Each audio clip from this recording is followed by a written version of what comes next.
ரஜினி எவ்வளவோ punch dialogue பேசியிருக்கிறாரு. ஆனாலும் காலம் பேசாது காத்திருந்து பதில் சொல்லும் அப்படிங்கிற பஞ்ச் இருக்குல்ல, அதுதான் நேற்று ட்ரெண்டிங்கு. அப்படி ஒரு வார்த்தையை அவர் மனம் விரும்பி பேச வேண்டிய அவசியம் என்ன, இதற்கு பின்னால் என்ன நடந்தது அப்படிங்கிறதெல்லாம் உங்களுக்கு நல்லாவே தெரிஞ்சிருக்கும். ஏன்னா தொடர்ந்து ஊடகங்களை பார்க்குறவங்களுக்கு நேற்றைய தலைப்புச் செய்தி எதுங்கிறது நல்லாவே தெரிஞ்சிருக்கும். ஆதவ் அர்ஜுனாவுக்கு அவர் சொன்ன பதில் தான் இது. ஆக்சுவலாக ஆதவ் அர்ஜுனா சில தினங்களுக்கு முன்னால் ரஜினி குறித்து பேசினார். அப்புறம் திமுக ரஜினியை மிரட்டியது அப்படின்னு ஒரு வார்த்தையை சொல்லியிருந்தார். அதன் காரணமாக தான் ரஜினி அரசியல்லேருந்தே போயிட்டார். ஆனால் எங்கள் தலைவர் ரொம்ப துணிச்சலானவர், அவரை ஒன்றுமே செய்ய முடியாது நீங்கள் அப்படின்னு திமுகவுக்கு சவாலெல்லாம் விடுத்தார். இது ரஜினி ரசிகர்கள் மத்தியில் மிகப்பெரிய கொந்தளிப்பை ஏற்படுத்திச்சு. ஆங்காங்கே தாவேகாவுக்கு எதிராக கோஷம் போட ஆரம்பிச்சிட்டாங்க. பல இடங்களில் போஸ்டர் அடித்து ஒட்டினாங்க. சில இடங்களில் உண்ணாவிரதம் இருக்கவெல்லாம் அவங்க ட்ரை பண்ணாங்க. அதற்காக தலைமையிடம் அனுமதி கேட்டு அவங்க ஃபோன்லையும் தபால்லையும் கேட்க ஆரம்பிச்சிட்டாங்க. ஒரு கட்டத்தில் இது ரொம்ப எல்லை மீறி போயிட்டுருக்கு, ரசிகர்களை கொந்தளிக்க விடக்கூடாதுன்னு ரஜினி நினச்சார். ஆனாலும் அவர் எல்லாத்துக்கும் ரியாக்ட் பண்ணக்கூடியவர் இல்லை. ஏற்கனவே சீமான் சுடுகாட்டில் இடம் இருக்குதுன்னு ரஜினிக்கு சொன்னப்போ கூட அவர் அமைதியாக இருந்துட்டார். ஏன்னா நாம் யாருக்கு பதில் சொல்லணுமோ அவங்களுக்கு தான் சொல்லணும், எல்லாருக்கும் சொல்ல வேண்டிய அவசியம் இல்லைங்கிறது தான் அதனுடைய பொருள். அவர் இவரை ஒரு பொருட்டாகவே மதிக்கலைன்னு வேணால் வச்சுக்கிங்களேன். ஆனால் ஏன் ஆதவ் அர்ஜுனாவுக்கு அவர் ரிப்ளை பண்ணார் அப்படிங்கிற கேள்வி இங்கே பலமாக இருக்குது. தாவேகாவை சேர்ந்த பல பேர் என்ன சொல்கிறாங்கன்னா, தேர்தல் நெருங்கி வருகிற நேரத்தில் தன்னுடைய ரசிகர்களை ஒன்று திரட்டி விஜய்க்கு எதிராக திருப்புவதற்கான ஒரு வேலையை தான் ரஜினி பண்ணியிருக்கிறாரு. இவ்வளவு நாள் யார் யாரோ பேசி பதில் சொல்லாத ரஜினி இப்போ மட்டும் ஏன் ஆதவ் அர்ஜுனாவுக்கு பதில் சொல்லணும் அப்படின்னு விஜய் ரசிகர்கள் ஒரு பக்கம். ரஜினி ரசிகர்களை, தலைவரே உங்கள் தகுதிக்கு நீங்கள்லாம் ஆதவ் அர்ஜுனாவுக்கு பதில் சொல்லலாமா, அவர் ஒரு சாதாரண ஆள், அவருக்கு போய் எதுக்கு நீங்கள் பதில் சொல்கிறீங்க அப்படின்ட்டு ரஜினி மீதே பெரிய வருத்தத்தில் இருந்தாங்க. இப்படிப்பட்ட சூழ்நிலையில் தான் ரஜினி அந்த காலம் பேசாது காத்திருந்து பதில் சொல்லுங்கிற ஒரு வார்த்தையோடு முடிக்கிறாரு. இதை சொல்ல வேண்டிய அவசியம் என்ன இருக்குது அப்படின்னீங்கன்னா, இதில் முன்னாள் முதலமைச்சர் எடப்பாடி பழனிசாமி ரஜினிக்கு ஆதரவாக ஒரு கருத்தை வெளியிட்டிருக்கிறார். அதற்கப்புறம் பார்த்திங்கன்னா ரஜினி தன்னுடைய நெருங்கிய சிஷியனாக கருதுகிற அண்ணாமலை, முன்னாள் பிஜேபி தலைவர், அவர் ஒரு கருத்தை சொல்லியிருக்கிறாரு. அதற்கப்புறம் நக்கீரன், கோபால், தனஞ்சயன் போன்றவர்கள்லாம் ஒரு பேரை குறிப்பிடுறாரு. ஆனால் அவர் முக்கியமாக சொல்ல வந்தது எடப்பாடி பழனிசாமிக்கும் அண்ணாமலைக்கும் ஒரு நன்றியை சொல்லணுங்கிறது தான். ஏன்னா இப்போ அவ்வளோ பெரிய மனிதர்கள் 2 பேர் இன்றைக்கி நமக்கு ஆதரவாக நிற்கும் பொழுது நாம் அதுக்கெல்லாம் நன்றி சொல்லாமல் போனால் நல்லா இருக்காது.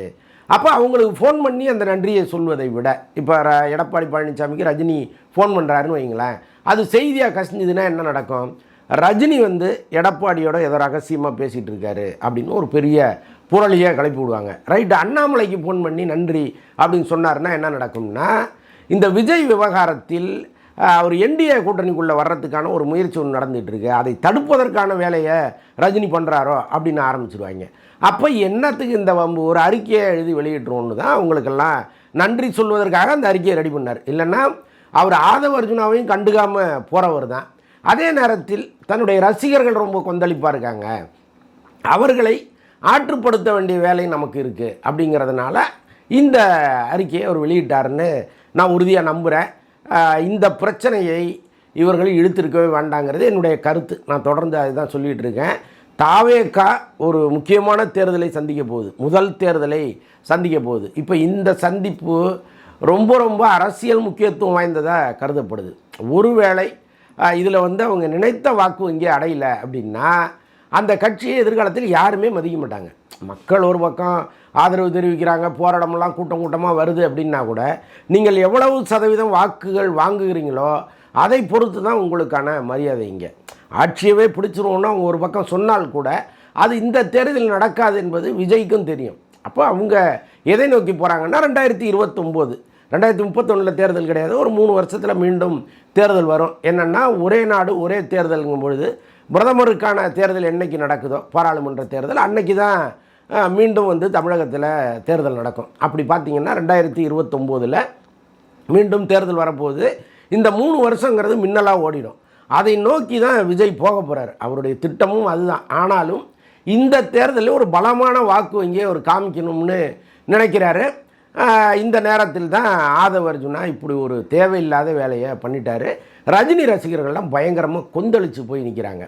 ஒரு புறம் ரஜினி ரசிகர்களே நான் பார்க்குறேன் ட்விட்டரில், தலைவா நீங்கள் வந்து ரெட் ஜெயின் படமெல்லாம் பண்ணுறீங்க, இது தேவையில்லாத வேலை, நீங்கள் உங்களை இயக்கிறதே உதயநிதி தான் அப்படிங்கிற அளவுக்கு திட்டுறாங்க.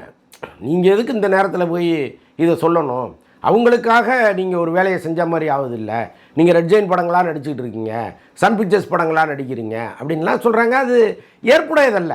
ஏன்னா சினிமாங்கிறது ஒரு வியாபாரம். அங்கே வந்து மிகப்பெரிய தொகையை போடுகிற தயாரிப்பாளர்கள் இன்றைக்கி இல்லாமலே போயிட்டாங்க. இப்போ பாருங்கள், அஜித்தெல்லாம் அடுத்த படம் பண்ண முடியாமல் அப்படியே காத்திருக்காரு. ஏன்னா தயாரிப்பாளர்கள் இல்லை. அப்படிப்பட்ட சூழ்நிலையில் இங்கே தமிழில் கடன் வாங்காமல் படம் எடுக்கிறவர்கள்னால் ஒரு 2-3 பேர் தான். ஒரு ஏஜிஎஸ் இருக்கார், ஒரு சன் பிக்சர்ஸ் இருக்குது, ஒரு ஐஸ்வரி கணேஷ் இருக்கார், இந்த பக்கம் பார்த்திங்கன்னா ரெட் ஜெயிண்ட் இருக்குது. அவ்வளோதான். இதை தாண்டி இங்கே சொந்த காசில் படம் பண்ணுகிறவர்கள் இல்லை. அப்படி இருக்கும்போது ரஜினியினுடைய சாய்ஸ் என்னவாக இருக்கும்? இந்த நாளையும் தான் சுற்றி சுற்றி வரும். அதில் ஐஸ்வரி கணேஷுக்கு ஒரு படம் இது வரைக்கும் கொடுக்கவே இல்லை. ஸோ அப்படிப்பட்ட சூழ்நிலையில் தனக்கு சரியான சம்பளத்தை யார் கொடுக்குறாங்கன்னு முதல்ல பார்க்கணும். இன்னொன்று, ஒரு படத்தை ஆரம்பித்து கரெக்டாக நடத்தி கரெக்டாக முடித்து கரெக்டாக ரிலீஸ் பண்ணுற கம்பெனியாக இருக்கணும். அந்த கம்பெனிக்கு ஏற்கனவே பல பஞ்சாயத்துகள் இருந்து படத்தை கொண்டு வந்து நிறுத்திவிட்டாங்கன்னு வைங்களேன், அது பெரிய பிரச்சனையாகிடும். ஒன்றும் இல்லை, இப்போ ஜனநாயகன் படத்திற்கு ஏற்பட்ட கதி ரெட் ஜெயின் தயாரித்து ஏற்பட்டிருந்ததுன்னா இவ்வளோ நேரம் அந்த படம் நிற்காது.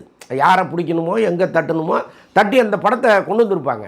ஆனால் பாருங்கள், ஒரு புதிய நிறுவனம் இங்கே வராங்க, கேவிஎன்னு ஒரு நிறுவனம் தமிழுக்கு புதுசாக படம் எடுக்க வராங்க. அவங்களால சமாளிக்க முடியல. அப்போ அந்த படம் வந்து நிற்கிது. ஸோ அப்படிப்பட்ட சூழ்நிலை நமக்கு வரக்கூடாதுங்கிறதுக்காக தான் அவர் ரெட் ஜெயின்ட்லேயோ சன் பிக்சர்ஸ்லேயோ நடிக்கிறார். இதில் எங்கேருந்து அரசியல் வந்துச்சு? அது அவருடைய தொழில். நம் தொழிலை யார் மதிக்கிறாங்க, நமக்கு சரியான சம்பளம் யார் கொடுக்குறாங்கன்னு பார்த்தா அங்கே போகிறது தானே சரி. இதில் ரஜினி ரசிகர்களே ரஜினியை குறை சொன்னீங்கன்னா அவர் என்ன ஆவார்? ஸோ இப்படி ஒரு பார்வை இருக்குது. அது தவறான பார்வைன்னு நான் சொல்ல வரேன். ஆதவ அர்ஜுனா தேர்தல் நேரத்தில் பேசினது மிகப்பெரிய தவறு. இன்றைக்கி ஒரு மிகப்பெரிய வாக்கு வங்கி ரஜினிகிட்ட இருக்குது. அவருக்கு வந்து ஒரு 18% வாக்கு அவர் அரசியல் கட்சி ஆரம்பிக்கும் போது அவருக்கு இருந்தது. அதனால தான் அவர் அரசியல் கட்சி வேண்டான்னு முடிவெடுத்தார். அதுவே ஒரு 40% இருந்ததுன்னா கட்டாயமாக வந்திருப்பார்.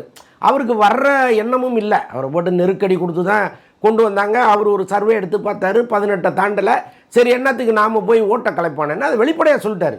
நான் ஒரு 18-15% ஓட்டை வாங்கி இங்கே மற்றவர்களுடைய ஓட்டை கலைப்பதில் என்ன பிரயோஜனம் இருக்குது, அதனால் நான் வரலன்னு ஒரு தெளிவாக சொல்லிட்டார். அவர் மாதிரி வந்து வெளிப்படையாக பேசுகிற ஆளே இல்லை, வெளிப்படையாக சொல்லிட்டார் ரசிகர்களுக்கு. ஆனாலும் அதில் ஒரு 8% கழிச்சிருங்க, ஒரு 10% ரசிகர்கள் இருக்காங்க, அவங்களுக்கு வாக்கு இருக்குது.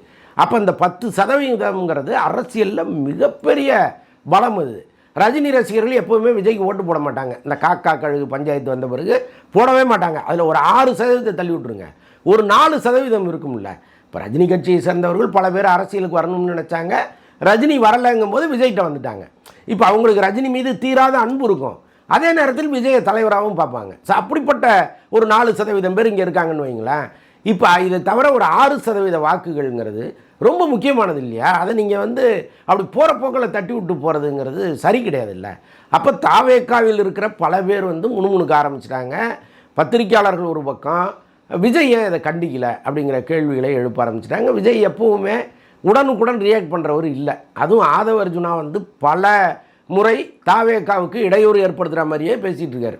அதன் பின்னணி என்னன்னு நமக்கு தெரியல. அவர் அனுப்பப்பட்டவரா அல்லது தானாக வந்தவரா அல்லது வார்த்தைகள் தானாக வருதான்னு தெரியல. ஆனால் ஏதோ ஒரு வகையில் ஒரு தாவேக்காவுக்கு இடைஞ்சலாக இருக்கார். அப்போ விஜய் கூப்பிட்டு கண்டிக்கணுமா வேணாமா? அவரும் கண்டிக்க மாட்டேங்கிறார். இப்படிப்பட்ட சூழ்நிலையில் நேற்று ரஜினியினுடைய அறிக்கை வந்ததும் ஆதவ அர்ஜுனா ப்ரெஸ்ஸை மீட் பண்ணலாம் அப்படிங்கிற ஒரு முடிவை எடுக்கிறாரு.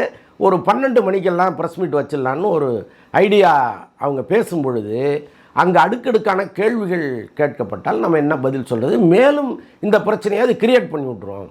ஏன்னா இப்போ இவர் ஒரு பதில் சொல்ல போக அங்கே வேறொரு கேள்வி வர அது மேலும் இந்த பிரச்சனையை கொஞ்சம் மனநே ஊற்றி விட்டுச்சுன்னு வைங்க. அது தேவையில்லாத வேலைன்னு நினச்சிட்டு என்ன பண்ணிட்டாரு, அன்று மாலை கூட்டம் இருக்குது, நம்ம அங்கே பேசி நம்முடைய கருத்தை தெரிவிப்போம்ட்டு இப்போ அங்கே பேசிட்டார். என்ன சொல்கிறாரு, தலைவர் ரஜினிகாந்தை வந்து அவர் மீது எனக்கு வெறுப்பு கிடையாது, அன்பு மட்டும்தான் இருக்குது அப்படின்னு சொல்கிறாரு. அதற்கப்புறம் வந்து நிறைய விஷயங்களை சொல்கிறார். அதாவது திமுக அவரை எப்படி மிரட்டுச்சு அப்படிங்கிறதெல்லாம் சொல்கிறார். மிரட்டுறதுங்கிறது மீன்ஸ் அவருக்கு வந்து சங்கி பட்டமெல்லாம் கட்டினாங்க, நான் சங்கி இல்லைன்னுலாம் அவர் சொன்னார். ஸோ அந்த அளவுக்கு வந்து அவருக்கு ஒரு வாக்கு வங்கி இருக்கிறதுனால அவர் சங்கி பட்டமெல்லாம் கட்டி அவர் மனதளவில் துன்புறுத்தினாங்கன்னு அவர் சொல்ல வர்றார். ஓகே, ஏதோ ஒரு வகையில் விளக்கம். ஆனால் இந்த காளமாடு ஓடின பிறகு கயிறை தேடுற கதையாக மாறி போச்சு. பல ரசிகர்கள் கொந்தளிப்பில் இருக்கும்போது நீங்கள் சொல்கிற இந்த மன்னிப்பும் சமாதானமும் எடுபடுமான்னு எனக்கு தெரியல.